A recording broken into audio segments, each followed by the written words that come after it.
Hi, this is Katisha Adelaide, and I'm really happy that you made yourself available to demonstrate electric violins and how to connect them and what you can do with it. Absolutely. And I would ask you kindly to treat me and the audience like people who have never ever touched an electric violin, so that we learn the ABC about what to do, how to set it up, and it's quite amazing what you can do. And I think I'll leave the rest to Katisha, who has been doing this now for a while, and when I look at her equipment I'm completely puzzled. After your presentation I will know more. And so let's enjoy this training session with you. Thank you very much, Katisha. Absolutely. Thank you.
Alright, so you may have noticed that I have two violins here. So this is my electric violin and this is my acoustic violin. This is a classical violin, so I play classical music on it, I play in orchestras with it, and all that kind of thing. It's the kind of violin that most people have. This is an electric violin. Now the difference between these two violins is a little bit like the difference between an electric guitar and an acoustic guitar. And so if I were to unplug this violin and play it without it being plugged into an amplifier, you wouldn't really be able to hear it. You'd only hear a little tiny bit up close.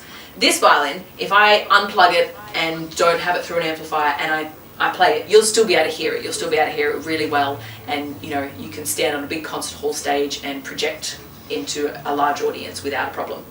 The reason I have two is because if I over-process the sound from this violin, if I try and put too many effects on it, if I try and change the sound too much, then it kind of ruins the fundamental sound of the violin. Because I have a really beautiful violin that I love, and the original sound of that instrument is beautiful, and I don't want to ruin that, I don't want to take away from that. And so if I try putting this violin through like a big multi-effects pedal like I use for the electric violin, then it just compromises the original sound of the instrument, and yeah, the two don't go well together. And so that's why I have two different setups for it, because this violin, you can do anything with the sound. Because it doesn't have a resonant body, you know, it doesn't have like a hollow body, the sound is produced differently, and so the sound is just different from the very beginning. And when that sound is then put into a lot of equipment, then it behaves a lot better in that scenario. And so one of the things that people often say is that, you know, oh, I can never make my electric violin sound like my acoustic violin. I can never make it feel like my acoustic violin. And my thought on that would be it's not supposed to. It's a different instrument. Just like an acoustic guitar and an electric guitar are two totally different instruments that behave in totally different ways. So it is with violins. You know, if you want an instrument that feels like an acoustic violin and sounds like an acoustic violin, then play an acoustic violin. If you want something that you're able to experiment with and change the sound, then that's where the electric violin comes in. And so, yeah, it's just two different ways of producing sound and two different ways of being able to manipulate the sound. And as a performer, you know, I might do a 1.5 hour concert of just me and the violin. And so I find it's really good to have the two violins, because then I can just create different sounds, and it makes it more interesting for people to watch than if I was just using the one instrument the whole time. So this allows me to just experiment a lot more and try things out and find, you know, wacky new ways of doing stuff. Okay, so what you might be thinking is that on this side I've said I manipulate the acoustic violin less, but on this side there's so many more pedals, whereas on this side it's just one pedal. The reason for that is because this big pedal is kind of like a whole bunch of the little pedals all put into one. And so while on this side you see all the connections, so you see the violin, the sound going through here and through here and through here and through here, and it looks like a lot is happening. What's really happening inside this is like this. So the sound is going through this and through that and through this and through that and through this and through that, but it's just all happening inside where you can't see it. The other thing is that the type of effect is really different. So what I'm doing with the acoustic violin is really simple stuff like adding reverb, generating an octave, you know, putting delay on it. I'm not doing stuff like wah sounds and sort of funny phases and stuff. I'll show you something. So say a flanger, for example. So you get all these funny sounds on this.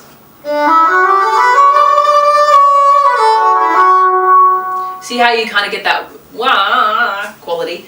And so there's a lot more extreme effects on this pedal, and so it's taking the sound and it's changing it a lot more than what I'm doing on this side, where all I'm doing is maybe adding reverb or putting delay on it. Whereas on this side, the sound is being taken as being twisted and turned and maneuvered and manipulated in a way that I'm not doing with all of these pedals here.